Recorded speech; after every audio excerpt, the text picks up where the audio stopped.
Hi, Shawn. How are you today? Doing okay, Angie. How about yourself? Pretty good, pretty good. So here we are, just Yep. a couple of weeks away from the big event, Looking forward and to we it. are so looking forward to listening to yourself, to Dr. Viviano, to Dr. Tiffany, and to Jennifer to find out what's new. What have you have found out? What are your thoughts? Wow. Well, to me, the big thing that I'm learning as I've looked into this topic, and it's such a fascinating topic to think about it from the standpoint of menopause and oral health. I'm not a clinician. I'm not going to be telling anyone clinically what they should be aware of or anything like that. I'm just a guy. I'm just a guy.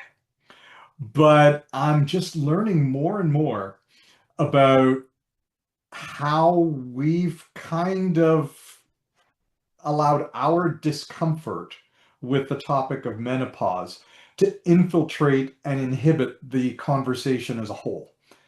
And that there's a bit of a movement now. Women are, as they should, taking the lead. This is an issue that is going to be very personal for women, and they should be the ones at the forefront of this. But men are starting to kind of say, maybe there's something we ought to be listening to here. And some of the stuff I've been reading tells me that my curiosity, I don't stand alone on this, that there are more and more men who are willing to say, this is an issue. Like, this is more than just the hot flashes that is the only thing we men have ever been willing to acknowledge about menopause. Women have hot flashes. Aside from that, it's not a big deal, right? That was our position. And now more and more men are starting to kind of wonder if maybe they kind of missed the boat and allowed our discomfort to really cause a level of suffering that probably shouldn't have taken place. Oh my goodness. It's so fantastic that you're saying that because I actually just posted not too long ago about how, brain fog, it's not just brain fog anymore. That's actually the beginning signs of Alzheimer's and dementia for women. Mhm.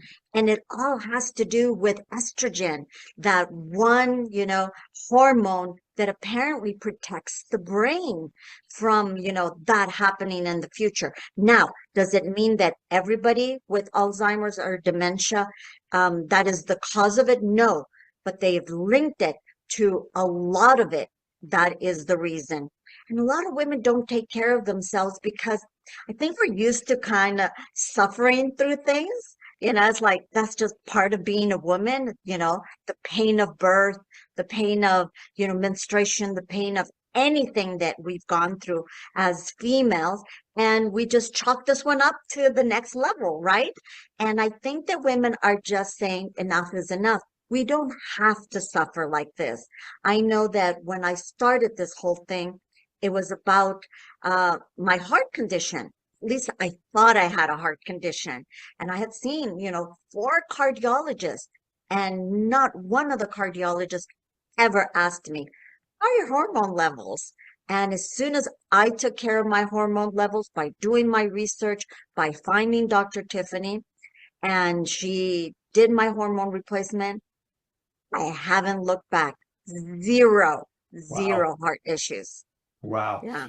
Well, and it comes down so much to the power of language with respect to how we address these things. I mean, aside from, as I said, the issue of hot flashes, which men have kind of been willing to say, okay, yeah, that exists. Yeah. Everything else, we just talk about menopause as the change. You're Yes. going through the change. That kind of implies that you're going in one door and there's a period of time you're going to be in this room, and then you're going to find this door on the other side, and you'll walk out that exit door and everything is going to be okay. You just have to kind of go through this bit of a messy maze in this one room for a little while. And as you say, I mean, there can be for some women some repercussions that are more long lasting, that maybe you've kind of gone through the change, but what did it actually change in your body that maybe goes undetected for a little while because you just neglected it? And it just so stems from the fact that we've told everyone to keep it quiet. We don't, guys don't want to talk about it, and our discomfort is contagious. Yes, yes. And I think that the main point here that I want to bring to light is that it's not an old lady issue. With my, research and reading and finding out all these medical journals, I have found that one in every 1,000 women around the world go into menopause as early as 30 years old. This is, when I read this, it was shocking to me. Just Hmm. absolutely shocking that, and then it makes sense too, because, let's talk about the ick factor here. Menstruation now is getting younger. Little girls are starting, their menstruation period as early as 7 years old now. So it makes sense. If that goalpost is moved, so then the other goalpost moves as well. Yeah, 100%. And I mean, let's face it, it's almost like we're saying, okay, pre-menopause, you are a active, you are a young, you are a vibrant and vital woman, and all that gets thrown out the window because of menopause. And the reality is the average woman, let alone cases where maybe menopause comes on at a far earlier age, but even on average, women are going to spend anywhere from a third to half of their lives in menopause and beyond. So true. So Shouldn't we true. try to encourage them to be every bit as vibrant and vital as possible for that period of their lives rather than just saying, okay, you've gone through the change, time to just kind of discard you to the scrap heap? So But true. And I think that where dentistry, comes into it is the fact that more than 90% of the team members, and now, more and more women are becoming dentists, are females. mhm, So dentists don't realize, male dentists don't realize that if they don't tackle this, issue front, and center, that not only are their team members not having any help, and they'll lose some vital team members that leave because they just can't get any help and they can't handle working there anymore. I've actually heard it from a couple of dentists. Oh my God, I can't believe, I've had this office manager for so long. She's amazing, but she wants to retire. But she has not mentioned to him that it's because of her health issues, because right. of the brain fog, because of sleepless nights, because of the heart conditions that she may think she has, on and so forth. And also the same thing for dentists.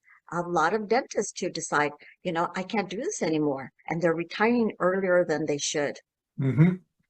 100%. And, I mean, I mean, I don't want to be just purely mercenary in terms of the approach, but you've talked about the fact that people are retiring at earlier ages or it impacts their ability to work.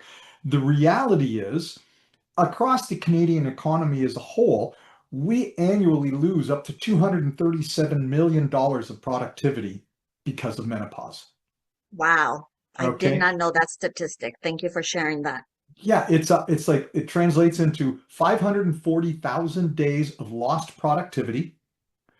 And perhaps on a bigger level, the out-of-pocket expense to the women themselves, even though maybe it's made up for in other aspects of the economy, but to the women themselves who are experiencing menopause to the point that, as you've said, they retire early or they look for a job with lesser responsibilities, whether it's less stress or less time, generally speaking, comes along with lower pay. It's Yeah. estimated that they lose up to $3.3 billion in income. Wow. So, I mean, Shocking. that's $3.3 billion of lost money Yeah. that maybe could be spent to help generate the economy a little bit more. I mean, I'm being purely mercenary, and we can't really say, we don't have the granular details to say how much of this economic impact is being borne by the profession of dentistry Right. itself. But you got to figure with the number of women working in the profession, as you pointed out, there's going to be a pretty good portion affected on that front. So, doctors, Absolutely. is your bottom line being affected because of team members going through menopause? Is there something that you can do by being open to conversations about it, by encouraging your female team members to just seek help?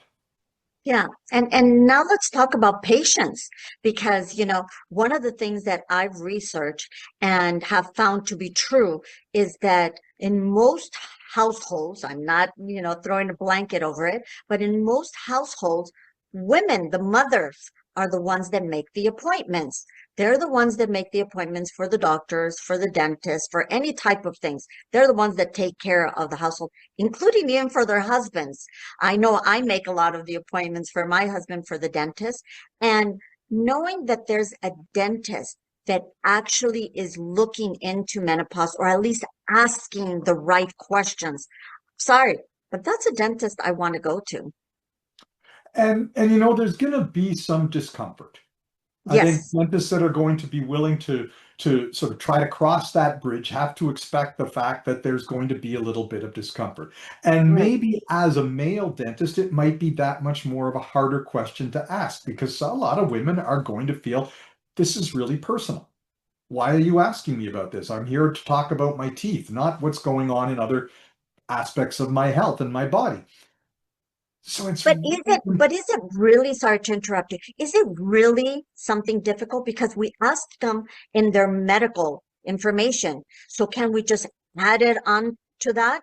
Have you had your hormone levels checked in the past 6 months? I don't think that's a difficult question. I don't I know. What do think you think, Sean? it's easy to put it on a medical questionnaire. Now, if I have to start talking about it, if I have to Right, ask any further questions, that's the part that maybe are some people going to be a little bit uncomfortable with it? Obviously, some people are going to be perfectly fine. right, There are going to be individuals that would be like, holy wow, this dentist is really on top of things. Who would have thought that a male dentist would have thought to ask these questions?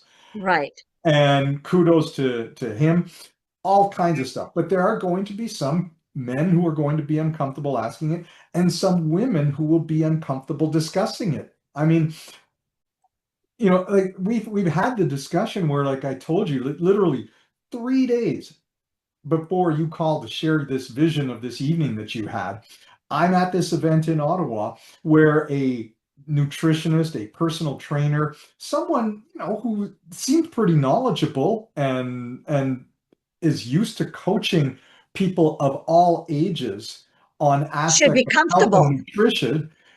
As soon as she's asked a question about menopause in a group setting, you could just see she was not comfortable answering that. It's sort of like, I've got to talk about menopause in front of a bunch of guys.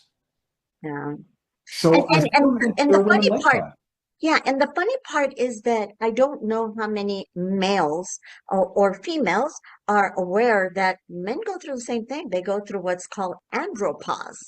And, testosterone levels, start diminishing at a certain age. So they too have to have their hormone levels checked so that, the energy comes back and, everything else that is usually depleted because of the lack of testosterone.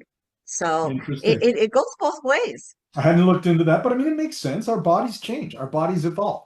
As Yeah, we get older, things that we chemicals and what have you that naturally are produced in our bodies in abundant quantities at one stage, the body is slowing down and it's not able to do it at the same level. So it really shouldn't come as a surprise. And we just have to get over this silly ick factor. To me, yes, that's what stood in the way here. It's just a phase of life, that can be handled, but needs to be addressed. And for some people, yeah, I mean, I can recall this one friend of mine when she went through menopause. She said she had like the easiest time through menopause, and for her, like hot flashes were a great thing because she was always cold, so she would say, "Ooh, I feel warm now." I mean, she would crack jokes about it, right? How easy a process it was for her. But it's not the case for everyone. no, no. And And a lot of times too, there's repercussions that we don't even know about. You know, Exactly. I have a girlfriend who, same thing, no hot flashes, no anything. She goes, oh, once in a while, hot flashes, but then she had a stroke. Hmm. And we don't know that the stroke necessarily is 100% linked to that, but she never ever took any hormone replacements or looked into it. So, and in my research of reading medical journals, I found that lots of strokes are linked to menopause. Wow. Well, I mean, there's so much that I'm going to learn on the September 16th. I'm really looking forward to. I'm looking forward to seeing the movie that we're going to be able to Yes, screen. I'm looking forward to hear what Dr. Viviano and Dr. Zugan have to add on top of that, and hearing the panel discussion. And it's going to be interesting to hear it from perspectives that are obviously clinical and medical and yes, scientific, but mm, also just personal and real. yes. Yes, we're looking forward to that. So we will see everybody. Please register and get your tickets as soon as possible for September 16th at the Delta Hotel at the airport. The event will be from 6 p.m. to 9:30 p.m. There will be finger foods. There will be a wine bar. There will be a live DJ to get us in the mood and entertain us and lots of networking. I'm looking So forward to visit, it. sorry, visit www.menopauseunveiled.ca, Excellent. I'm looking forward to it. as am I. Thank you so much, Shawn, and we will talk to you again soon. Have a great afternoon. You too.